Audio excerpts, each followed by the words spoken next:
Hello everyone. I'm going to try this again on the book of Daniel. Um, I deleted the last one because I decided I really don't have a voice that projects or, in other words, I'm not a trained speaker and I fear that I might be putting some people to sleep. Oh, that feels so bad. Anyway, I'm going to try Daniel again and perhaps not read so much. I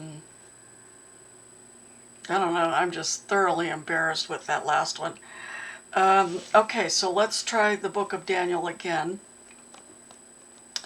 I have some of my own notes on this that says, Nebuchadnezzar's dreams and thoughts, Daniel interpreted.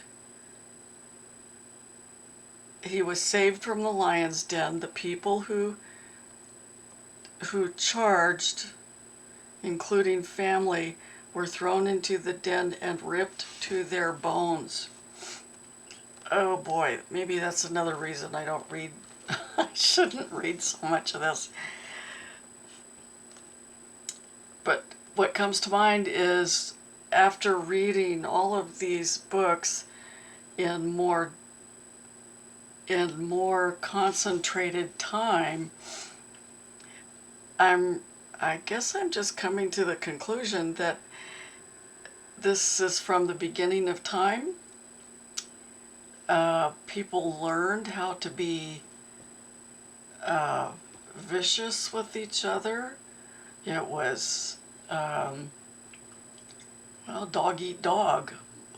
Whoever can get it first. It's just amazing how people treated each other. But anyway, that's just my opinion. I still say that once you get into the scriptures, please take the time to actually read them. Don't rely on just my summaries, if you will, because you're going to get a lot more out of it if you read it in your own time. All right, enough about that. Okay, Daniel and his friends obey God.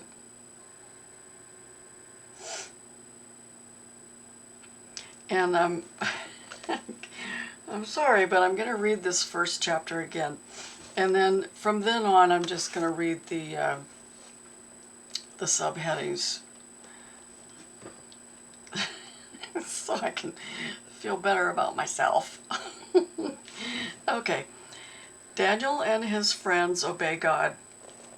In the 3rd year of the reign of Jehoiakim, king of Judah, Nebuchadnezzar, king of Babylon, came to Jerusalem and besieged it.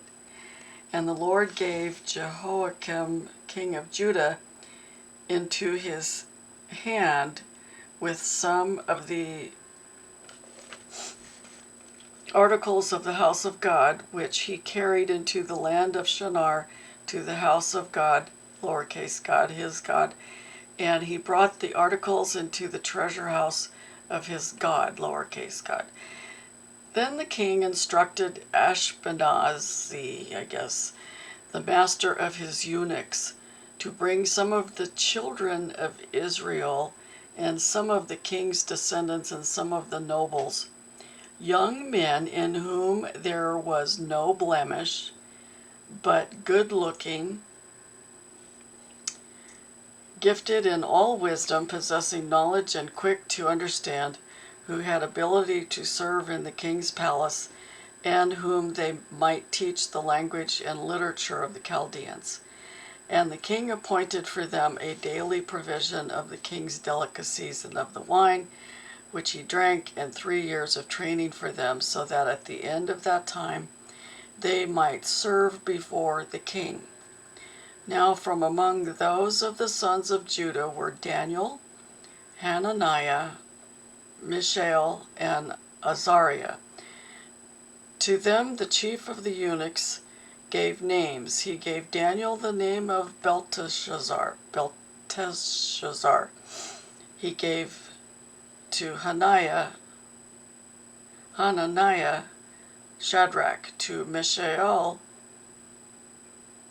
Meshach, and to Azariah, Abednego, different names, new names.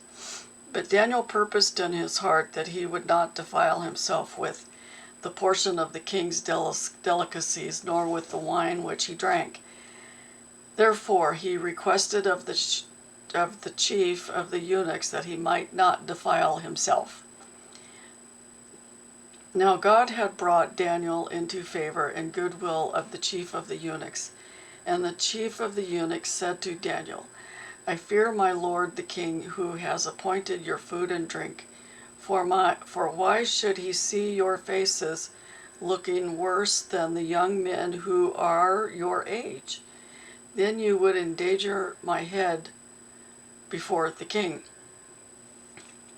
So Daniel said to the steward, whom the chief of the eunuchs had set over Daniel, Hananiah, Mishael, and Azariah, please test your servants for 10 days and let them give us vegetables to eat and water to drink.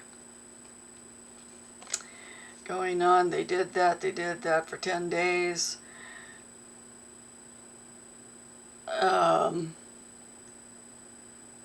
Okay, just real quick then.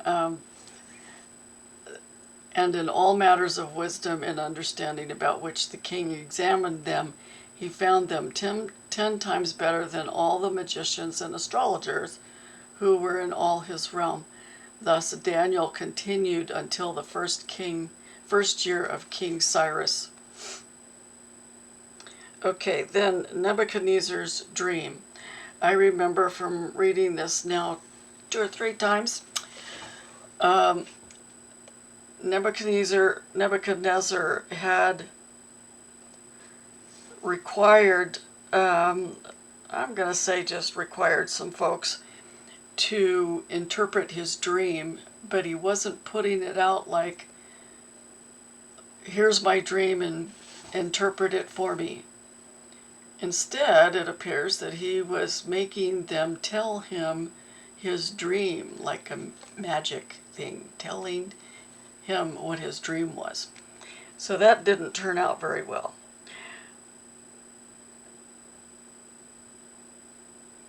Oh, and so much so that for this reason the king was angry and very furious and gave the command to destroy all the wise men of Babylon.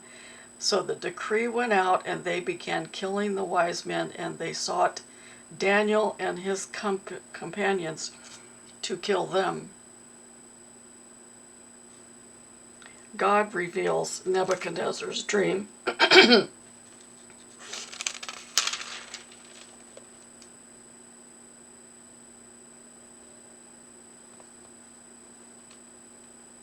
Daniel explains the dream.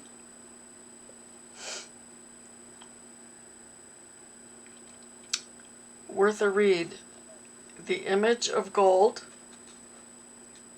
Sorry, before that. Daniel and his friends are promoted. And then the image of gold. Daniel's friends disobey the king.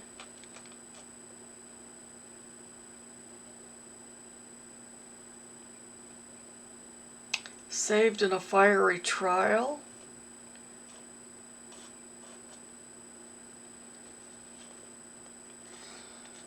Nebuchadnezzar praises God. Nebuchadnezzar's second dream. Lengthy. Daniel explains the second dream. Nebuchadnezzar's humiliation. See, it's really worth it to read between these subheadings. And I just don't have the voice for it. I'm so sorry. Nebuchadnezzar praises God. Belshazzar's feast. The writing on the wall explained. Belshazzar's fall. The plot against Daniel. This is where Daniel is, in so many fashions, thrown into the lion's den. And you've heard that story, I'm sure. He's in the lion's den. Daniel is saved from the lions. Darius honors God. Vision of the four beasts. Vision of the Ancient of Days.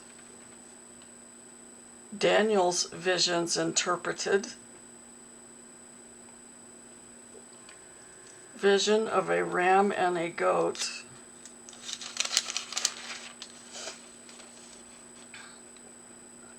Gabriel interprets the vision. Daniel's prayer for the people.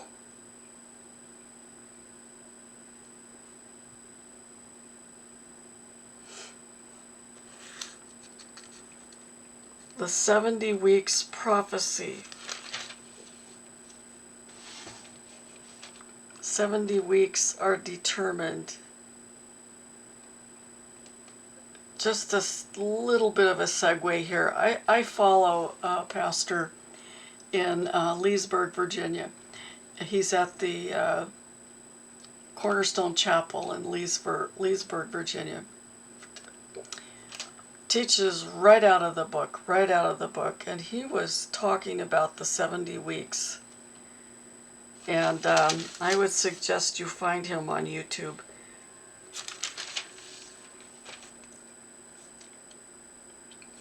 Vision of the glorious man.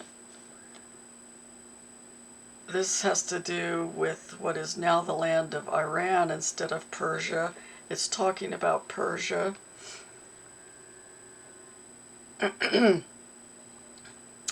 Prophecies concerning Persia and Greece. Warring kings of north and south.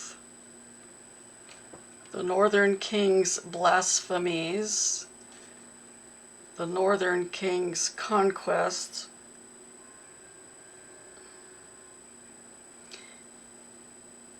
Yeah, I have to remember, who were the northern kings? Okay. And then the final chapter is prophecy of the end time. Prophecy of the end time in Daniel. I would really like to read this one. I'll try to be a better speaker. Prophecy at the end time. At that time Michael shall stand up, the great prince who stands watch over the sons of your people, and there shall be a time of trouble, such as never was since there was a nation, even to that time, and at that time your people shall be delivered. Everyone who is found written in the book, and many of those who sleep in the dust of the earth shall awake. Some to everlasting life, some to shame and everlasting contempt. Those who are wise shall shine like the brightness of the firmament, and those who turn many to righteousness like the stars forever and ever. But you, Daniel, shut up the words and seal the book until the time of the end. Many shall run to and fro, and knowledge shall increase. Then I, Daniel, looked, and there stood two others, one on the river bank and the other on that river bank. And one said to the man clothed in linen, who was above the waters of the river, how long shall the fulfillment of these wonders be? Then I heard the man clothed in linen, who was above the waters of the river, when he held up his right hand and his left hand to heaven, and swore by him, capital Him, who lives forever, that it shall be for a time, times, and half a time, and when the power of the holy people has been completely shattered, all these things shall be finished. Although I heard, I did not understand. Then I said, My Lord, what shall be the end of these things? And he said, Go your way, Daniel, for the words are closed up and sealed till the time of the end. Many shall be purified, made white and refined, but the wicked shall do wickedly, and none of the wicked shall understand, but the wise shall understand. And from the time that the daily sacrifice is taken away, and the abomination of the desolation is set up, there shall be 1,290 days. Blessed is he who waits and comes to the 1,335 days. But you go your way till the end, for you shall rest and will arise to your inheritance at the end of the days. And now I'm curious about something. 1,335 days minus 1,290 days is 45 days. Just the analytical side of me, I'm trying to figure out what's the 45-day difference. Anyway, that didn't take too much time, but it certainly got the message out. Read Daniel, learn more about Daniel, and remember my note at the front of this. Daniel is saved from the lion's den. The people who were charged, including family, were thrown into the den of lions and ripped to the bones. Is that graphic or what? Okay, my friends, I hope I did better. I feel a lot better about it. And I'll see you next time when I read the book of Hosea. And the book of Hosea, I have a note. God rebukes Israel for her failures in worshiping to others. God loved Israel all the time, but didn't like her iniquities. God required change, and Israel was restored. So that's going to be Hosea. Thank you for your patience with me, and God bless you, and I will see you next time when I read the book of Hosea. Bye.